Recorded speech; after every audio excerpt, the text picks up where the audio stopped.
নমস্কার বন্ধুরা, রান্নুর রান্নাঘরে আপনাদের সবাইকে স্বাগত। বন্ধুরা দেখুন, এখানে আমি 4 পিস মতো বেশ কচি টাটকা বেগুন নিয়েছি। তো আজকে আমি এই বেগুন দিয়ে রেসিপিটা বানাবো। তো এখান থেকে আমি 2 পিস বেগুন তুলে নিলাম। বেগুনটা আমি ভালো করে ধুয়ে পরিষ্কার করে নিয়েছি। তো এই 2 পিস বেগুন দিয়ে আজকে আমি রেসিপিটা বানাবো। প্রথমেই আমি বেগুনের পিছন দিকটা একটু সামান্য কেটে বাদ দিয়ে বোটা সমেত মাঝ বরাবর আমি বেগুনটাকে কেটে নেব। বোটাটা আমি ফেলবো না, বোটাটা সদ্যই রেখে বোটার মাঝখান দিয়ে ছিঁড়ে দিয়ে এই দেখুন 2 পিস করে নিলাম। বেগুনটা খুব টাটকা এবং কচি আছে, ওটাকেও আমি একইভাবে কেটে নেব। বোটাটা রেখে মাঝ বরাবর চিড়ে দেব। এই দেখুন, বোটাটা আমি ফেলিনি, রেখে দিয়েছি, দেখতেও সুন্দর লাগবে। তো এখানে দেখুন আমার 4 পিস হয়েছে।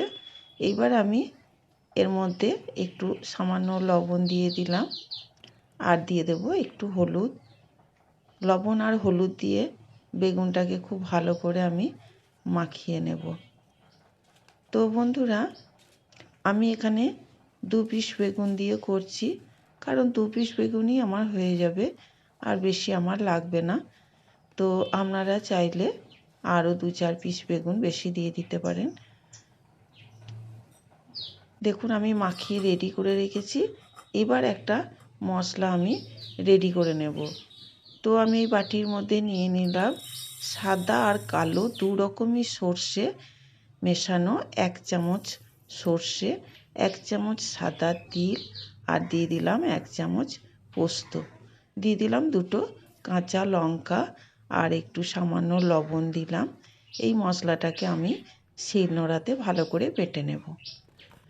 এখানে আমি 1 কাঁই মতো তেঁতুল নিয়েছি। দেখুন, এই তেঁতুলটাকে আমি একটু জল দিয়ে ভিজিয়ে রেখে দেব। জল দিয়ে ভিজিয়ে রাখলে তাড়াতাড়ি তেঁতুলের পাল্পটা বেরিয়ে যাবে। এইবার গ্যাসে একটা কড়াই বসিয়ে দিয়ে দিলাম সর্ষের তেল। আমি সর্ষের তেলেই রান্নাটা করছি। আপনারা সাদা তেল, সর্ষের তেল, যে কোনো তেলে করতে পারেন। তো তেলটা আমার হয়ে গেছে। এবার আমি বেগুনটা তেলের মধ্যে ছেড়ে দিলাম। আমি 2 পিস করে ভেজে নেব।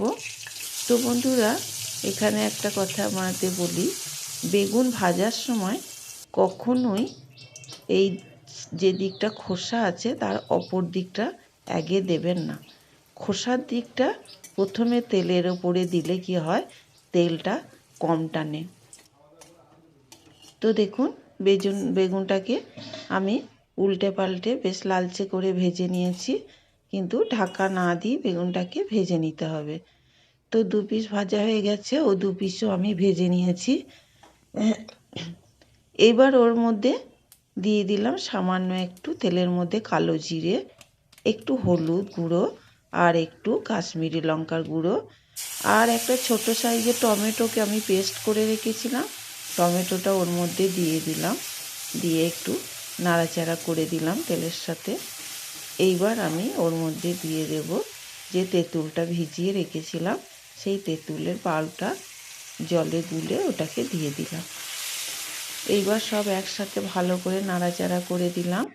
এইবার আমি যে মশলাটা বেটে রেখেছিলাম, সর্ষে, পোস্ত, তিল, সেই মশলাটা, বাটা মশলাটা দিয়ে দিলাম।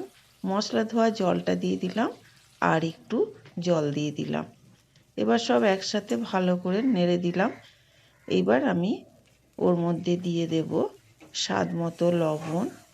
তো বন্ধুরা, লবণটা কিন্তু খুব বুঝে দিতে হবে, কারণ আমি মশলা বাটার সময় একটু লবণ দিয়ে মশলাটা বেটে রেখেছিলাম। আর দিলাম একটু স্বাদ মতো চিনি, 2টো কাঁচা লঙ্কা চিড়ে ওর মধ্যে দিয়ে দিলাম, একটা সুন্দর সেন্ট আসবে। কাঁচা লঙ্কার একটা গন্ধটা খুব ভালো লাগে, তাই 2টো কাঁচা লঙ্কা চিড়ে ওর মধ্যে দিয়ে দিলাম। এবার আমার রসটা ফুটে উঠেছে, আমি এইবার ওর মধ্যে ভেজে রাখা বেগুনগুলো দিয়ে দিলাম। বেগুনগুলো দিয়ে একটু উল্টে পাল্টে ভালো করে ফুটিয়ে বেগুনটাকে একটু সিদ্ধ করে নেব। তো বন্ধুরা, আমি কিন্তু এটা খুব একটা রস করব না, একটু মাখো মাখো হবে, মানে গ্রেভিটা একটু কম হবে, রসটা একটু কম হবে। এবার দেখুন খুব সুন্দর করে ফুটে উঠেছে, বেগুনগুলো আমার সিদ্ধ হয়ে গেছে, রসটাও মরে গেছে। এবার আমি ওর মধ্যে দিয়ে দিলাম একটু সামান্য কাঁচা সর্ষের তেল, ছড়িয়ে দিলাম নামাবার আগে। তো আমি গ্যাসটা বন্ধ করে দিলাম। এবার আমি ওটাকে প্লেটের মধ্যে নিয়ে নিলাম। তো বন্ধুরা, রেসিপিটা আপনাদের ভালো লাগলে অবশ্যই লাইক, কমেন্ট, শেয়ার, আর যারা চ্যানেলটি এখনও সাবস্ক্রাইব করেননি তাদের কাছে অনুরোধ রইল চ্যানেলটি যেন অবশ্যই সাবস্ক্রাইব করে দেবে।